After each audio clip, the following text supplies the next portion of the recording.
They're actually pretty good. Better than the oral arguments we usually give you on campus.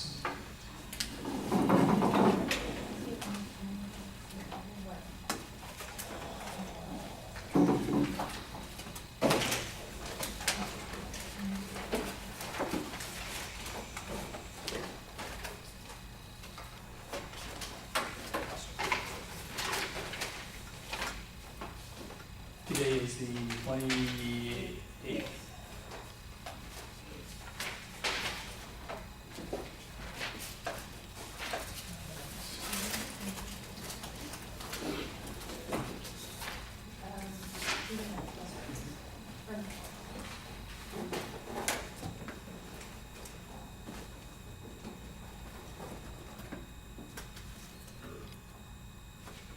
Okay, our advocates today are going to be Miss Newby and Miss Rosales.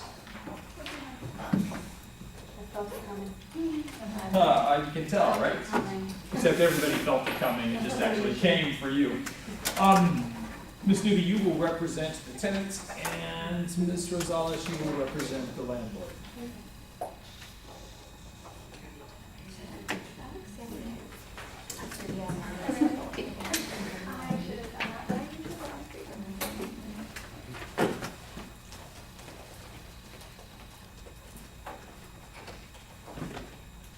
Counselor, are you ready to proceed?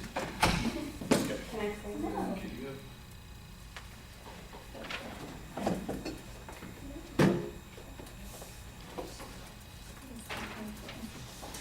Can I bring a laptop? Yes. Oh. You may use the lectern if you want. Tenant, you have to go first. Oh, is this it? Yes. It is not, as some would call it, a podium. It is a lectern, because you do not stand on it. You stand on a podium. You lean on a lectern. Exactly. It's not under your foot, it's not a podium. Okay, gotta get this ball rolling. Justice waits for no man or woman. We gotta go.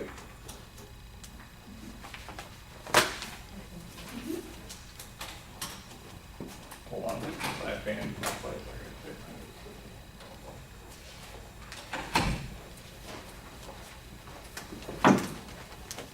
Counsel, you may proceed.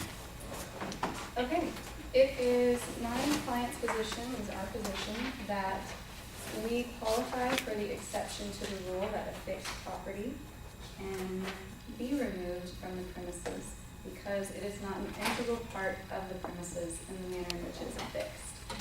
So the rule that is applicable here is that when you have a fixed property, real or movable property, that is affixed to land, either via cement, plaster, nails, bolts, or screws, typically the real property becomes the property of the landowner. However, there is an exception that if the property can be removed without injury, there isn't an agreement that says otherwise, and if it hasn't, then it can be removed. Here we concede that, no, we don't. Probably don't.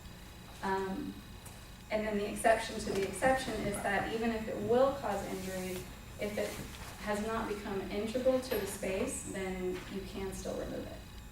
So on the point of whether the bathtub is affixed, we first would like to take the position that the tub is not fixed directly to the floor or to the wall. We have some case law on this point. We see it in Gerson, where there was a bank railing that was affixed via plugs and via support braces.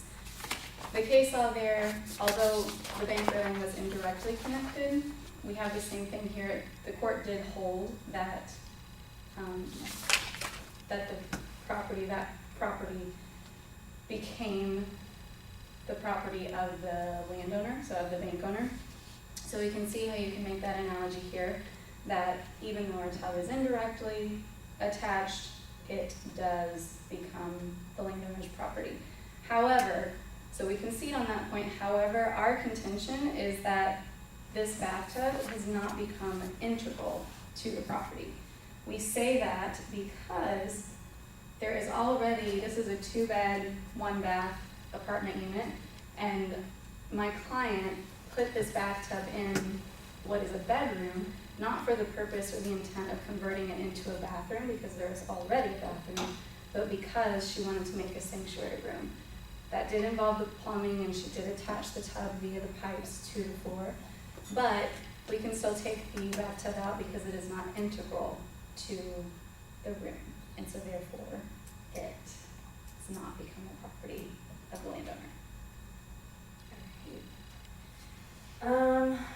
Our position, Rudder's position, is that the property, the bathtub is affixed to the property. We further argue that the property actually, the fixture cannot be removed without damage, and that the tub is integral to the property. And so, as for the affixed property, a thing is deemed to be affixed when, among other things, it's attached by means of cement, plaster, nails, bolts, or screws.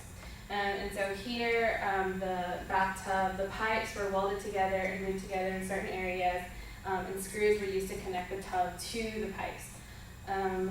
The bathtub was held together by nails, bolts, screws, and welded together, which is sufficiently similar to the examples given in the statute. Furthermore, like the fixtures in the bank case that were let into the wall, they were fastened to wooden plugs by screws or nails, fastened by iron and steel braces. Here, the bathtub was welded together, was screwed to the pipes, and the comparison would be sufficiently similar to say that the bathtub here is a fixture.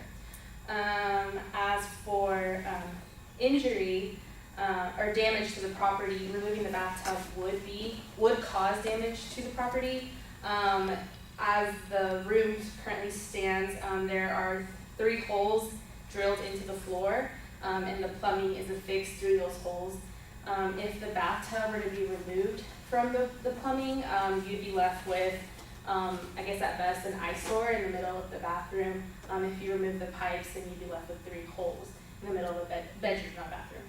And furthermore, I think you mentioned that so we contend that it would cause damage to the bathroom. It would no longer be a bedroom with a bathing area. It would just be a bedroom with 3 holes in it. And then finally, as for it being an integral part of the property, we would argue that currently, as it stands, it's a bedroom with a bathing area into it. And so if you were to remove the bathtub, it would no longer be a bedroom with a bathing area. So in conclusion, we argue that the bathtub is affixed to the property, and therefore the rudder should retain possession of it. That would damage the property to remove the bathtub, and the bathtub, even if it wasn't affixed, even if the bathtub wasn't affixed, it would still cause injury to the property, or it would still damage the property, and even if it didn't cause injury, it's still integral to the property. Rebuttal. So we agree on the point, and I will concede that just as the court held in Gerson that indirect attachment is sufficient to consider it affixed, I would reiterate my point that it is not integral because there's already a bathroom in the apartment unit. And then specifically to go toward injury, which I think your argument is predominantly based on, the landowner here, Rudder, actually agreed to let us put the bathroom in. So reasonably, he could have foreseen that we would put this bathtub in the room, which would necessitate the pipes, and to leave the pipes behind, therefore, isn't an injury since it was an addition or a remodeling, renovation, whatever you want to call it, that he allowed and agreed to happen. So it's our position that it would not be, leaving the pipes behind would not be an injury, but maybe an enhancement to the room. Do you want the last word? Yes. Okay. Okay, So my 10 argument, seconds. Sorry, my argument for that would be that that does go towards the element of an agreement. So the landlord with the tenant, there was no express agreement that the tenant would take the bathtub. And so the understanding was likely with Rudder that because she is the landlord, that she would retain possession of the bathtub. Okay, good. Sorry, you kind of opened yourself up there to attack. If I were Ms. Rosales, I would want that. Okay, hey, listen up, folks. There is not a significant difference between oral argument and written argument. It's essentially the same. The main difference is that oral argument is flexible, so you can change it on the fly. But the words that you use and the structure that you have should be the same. So you both did an okay job. But one thing you've got to get out of your vocabulary is more than one thing. It's a whole class of phrases. I would argue, it is our contention, it is our position. You would never write that in a memo. What are you looking at on your computer? Okay, as long as your class related. A little bit suspicious there, you're not paying attention or looking at me. As long as it's something you would write, then it's something that can come out of your mouth. If you wouldn't write it, then don't say it. Second, so those are just phrases to get out. It will make your argument more powerful if instead of saying it's our position, you stand up, Your Honor, my name is John Murphy. I represent the tenant in this case, and she is entitled to take the bathtub for two independent reasons. First, it's not a fixture. Second, even if it is a fixture, she can remove it without damaging the premises, and it has not become an integral part of the apartment. First, why is it not a fixture? A fixture is something that has been affixed to the property in such a permanent way that it becomes a part of the property itself. Either it's nailed down, it's cemented down, it's plastered down, it's bolted down. The statute gives a laundry list of different ways that something can be so permanently attached to the land that it's part of the land itself. Here we're talking about a bathtub, Your Honor, and not just any bathtub, but a clawfoot tub. It stands on 4 feet. The bathtub itself is not attached to the apartment in any way. It is attached to the plumbing. There are 3 pipes that attach this bathtub. Whatever you want to say that. There are 3 pipes through which the bathtub receives water and discharges water. But the bathtub itself, and that's the only thing we're concerned about, the bathtub itself is not so attached to the property that it becomes a permanent part of it. The bathtub was installed with the idea that it could be moved within the apartment later or completely removed from the apartment. This is very different from the counter and the desks in the bank, which were either screwed and nailed to the floor or screwed and nailed to the wall. This bathtub is screwed and nailed to nothing. Therefore, Your Honor, the bathtub has not become part of the property. It is not a fixture, and it can be removed by the tenant. Second, even if it is a fixture, she can remove it without causing damage to the property. The bathtub was designed, again, the bathtub was designed to be moved within the apartment or completely removed. It is completely detachable from the plumbing with no damage. The landlord is going to argue that if I remove the tub, there will be pipes sticking up, and if I remove the pipes, there will be holes in the floor. Your Honor, that is not the test that we're concerned with. The test is not whether damage was caused in the installation, but whether damage will be caused in the removal. Here, Your Honor, if there is any damage, which we deny, the damage was caused when the landlord agreed to let us put the bathtub in. There will be no further damage caused when the bathtub is removed. Therefore, even if it's a fixture, it's not going to cause damage on removal. Finally, it's not integral to the apartment. There was never a bathtub in this room before. If the bathtub is taken out, the room goes back to just the way it was. Yes, there's some additional plumbing, but that adds value to the apartment. And we're talking about the tub. The tub is not integral. There's another bathroom right next door that has a shower. It has always been the bathroom for this apartment. Therefore, Your Honor, Ms. Osasti must be allowed to remove this tub. It is her property. It is not a fixture and has not become a permanent part of property. And even if it has, she can remove it without causing any further damage to the apartment. Therefore, under Oklahoma law, she's entitled to remove the bathtub when she vacates the premises. Like that, okay? Now, what was different about my argument? from this newbie's argument. A little bit more forceful, right? And I'm not looking at any notes. I can do this off the top of my head. Yeah, you just did this a couple days ago, right? You should be able to spit this one. What is today? Tuesday, Thursday. You just turned this in last night, right? Yes, it should be so fresh in your mind that you should be able to argue this without looking at anything. Third, the rule you articulated was not quite right. Right? How does that integral part fit in? It's actually an exception to the exception. So you've got fixture, but if you can remove it, so you can't take away a fixture unless you can do it without causing damage, unless it's become an integral part. So you've got like 3 hoops to jump through there before the landlord says you can't take it. That was not clear. It's like has not become an integral part was like a completely independent reason from not causing damage. Also, I don't concede that it's a fixture. I'm going to argue that it's not a fixture. Because why give up half the fight when I could conceivably win on that? It's a clawfoot tub. If it was some other kind of tub, yeah. If it was a tiled-in shower, then heck yeah. But a clawfoot tub? Yeah, I don't know. May I ask a question regarding the statute in that it specifies that unless the thing through the manner in which it is affixed has become integral, does it matter the manner in which it was affixed to argue that point? Well, but see, I think that comes back to, that's like how did it become a fixture in the first place? Yeah. And so the difficulty that we have, and this is something I hope you point out in your answer, is that we don't know what integral to the property actually means. So the manner in which it's fixed, I understand that because that's how it becomes a fixture in the first place, but what does it mean when it becomes integral? The best thing that I can think of, the closest thing I can think of is you go in and you actually you put in a wall that's now holding up part of the structure. You can't take that wall out, the whole thing's gonna fall down. That goes to the integrity of the structure itself. The landlord's best argument of that is, you change the bedroom into a bathroom, you can't take the bathtub out because now it's just a bedroom with pipes sticking up through the floor. Probably not a winning argument. I don't think the bathtub is integral to the structure. Okay, so I'm not going to go through and give the whole landlord's argument, but the landlord would respond to those points. First, it is a fixture. And second, because it's a fixture, she can't take it.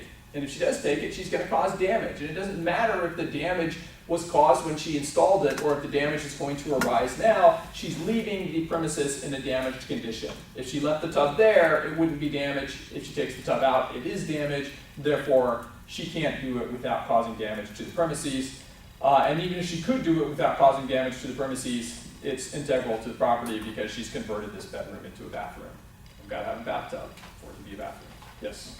Something that I took away that I wrote in mine that I wasn't sure if it was relevant was how the bank case talked about intent of the parties. Yeah, what does that go to? How does that tie into the statutory rule? Well, I talked about how Osowski was only going to be living in there for a year and to spend that much money and install something into an apartment that you don't own. Shows intent kind of that you don't plan on that being permanently attached, regardless if it was a fixture. That was kind of my argument. Well, and the landlord would say, well, it just proves that she's foolish. Right? Do people add improvements to leaseholds? When they've only I got don't like a think year you lease? spend that much on like something. Oh, I've heard people put in hardwoods in a rented apartment.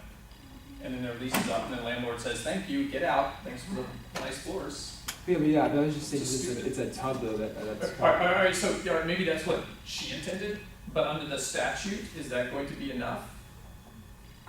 Under 334? Because what do we have to do? Najma, you're shaking your head no, why? Yeah, intent. Does it matter what she intended on her own? Does it matter what the landlord intended on his own? What is it? Is it that you have to have an express agreement? I don't know if it has to be an express agreement, but there has to be an agreement, agreement. right? Do you see the difference? She intended, did he ever agree to that? So either when the court was talking about the intent of the parties and it just said there's nothing to suggest the intent of the parties was other, it's talking about their joint intent. Neither party intended this, or they both intended that they could take the stuff away when they left. Either that's what they're getting at, or section 334, though it was around in 1910. I was going to say 334 came after, but that's not true because the legislative history that we have shows that it was 1910. So that must be what the court was talking about, because 334 says there has to be an agreement unless the parties otherwise agree. That's the intent that the court is talking about there. And the unilateral intent of one party to make it a temporary installation is not going to change this equation.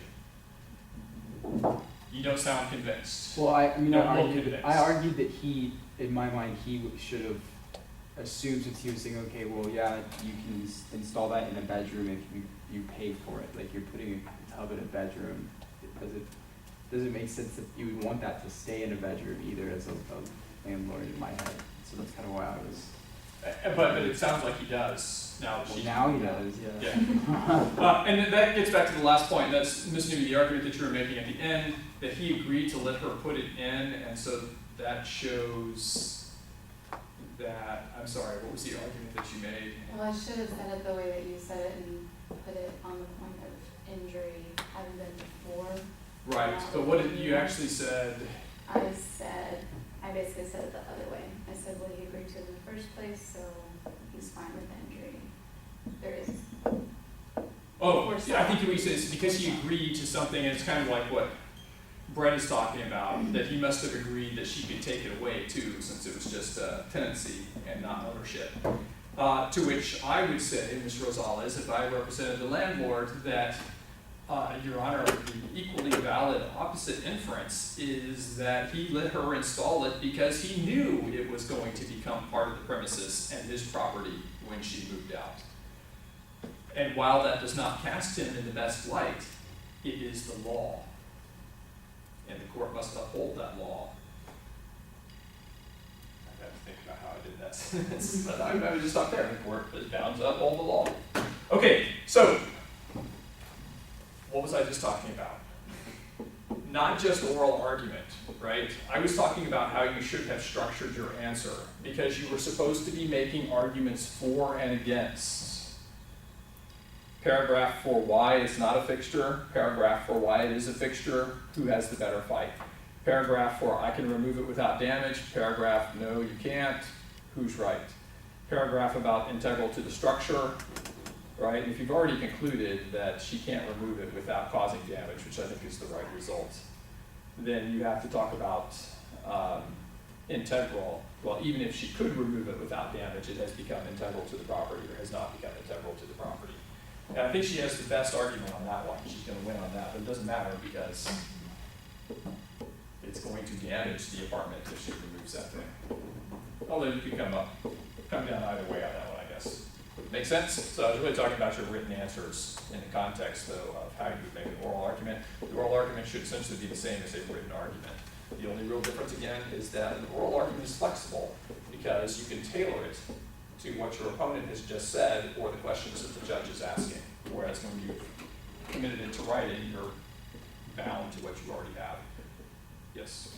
So, so this asked us to make arguments for both people and then determine Yes. which is a stronger argument. How is that any different than all of the other objection memos we're doing? Because in like the other ones, wouldn't you also say, well, my client would argue this, but then this person would also argue this? Right, so it's argument and counter-argument. It's essentially the same thing. I think the structure would be a little bit different because instead of stating the conclusion at the beginning, you say what her arguments are, what his arguments are, and then what the answer is. But if you stated the conclusion at the beginning of that CRAC, or CREAC, or just CAC, conclusion, application, conclusion, that's also fine, as long as you're showing both sides of the argument, what each side is going to argue. Yes? So if you stated at the beginning, like, who most likely would have like the winning argument, like who most likely would keep the tub, and for your first conclusion, and then once you went through all the arguments, for your last conclusion, you stated that, you know, whichever side have the better argument, and therefore they get the tub again. You said that's okay, right? Just Yeah, that's fine. Okay. Yeah. As long as you've got both sides for each issue. And how many issues were there? 3. Fixture, damage, integral part. Good. Okay. Those are in the hands of TAs. They'll mark them up. I'll look at them. We'll get them back sometime soon. But it doesn't really matter when you get those back because we're taking a step back from what we've been doing, working with the statutory analysis, statute plus case. The actual midterm that you take next Friday will be something that's more like the exercises we were working on 2 and 3 weeks ago, where you have a rule and then you have a fact pattern with 1 or 2 calls to the question, and you answer those questions by applying the rule to the facts. This is the practice midterm. This is due on Saturday. I'm going to hand that out now. Don't look at it yet because I want you to spend just 75 minutes on this, like Saturday or Friday, whenever. Look at it for the first time. When you actually start the 75-minute clock, you're going to upload your answer as a twin document. So Word document to twin. If I give you an extra one, can you give it to Robinson? Yeah. Why 75 minutes? Well, the midterm that you have next week, this one I wrote to be a 75-minute problem. The midterm next week is either going to be 75 minutes or 90 minutes. I haven't decided yet. 90 is what I told the registrar, so it's probably going to be 90. This is a 75-minute one. Spend 75 minutes on it. Very doable in 75 minutes. Don't look at it now. Look at it when you start your 75-minute block. Okay. Since we're not going to work on this one now, we will go over it in extensive detail when we have our review on Tuesday. Let's jump into the book and do one of the exercises that's more like one of the things you were doing a couple of weeks ago. Oh, just in case it's not completely clear, why are we kind of going backwards for the midterm? The reason is because you've only got 75 or 90 minutes. And these problems where you're having to read a case, like a 50 or 60 page case, you can't get that done in 75 minutes. So I have to make it somewhat simpler. But at the end of the semester, when we have the actual final, it will be more like the things that we've just been doing because they are more like an NPT, where you start with a statutory rule, you add some case law, you've got a set of facts, and you have to analyze several issues. Okay, now I forgot which one that we were going to work on today, so if we find it. That's the one about GPS. Number 33 on page 80 is the one that we are doing right now. You have a book? They sent it to me. Sit with somebody else so you can look at their book.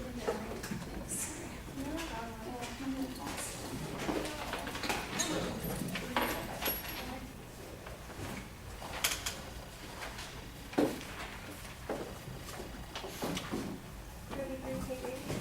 33.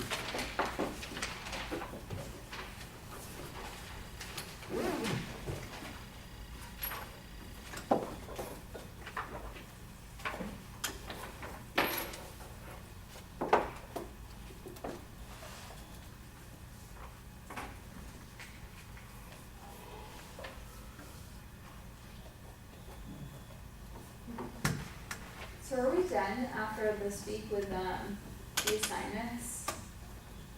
Oh, because there aren't any more on the calendar on Twin? Yeah, No, we aren't. okay.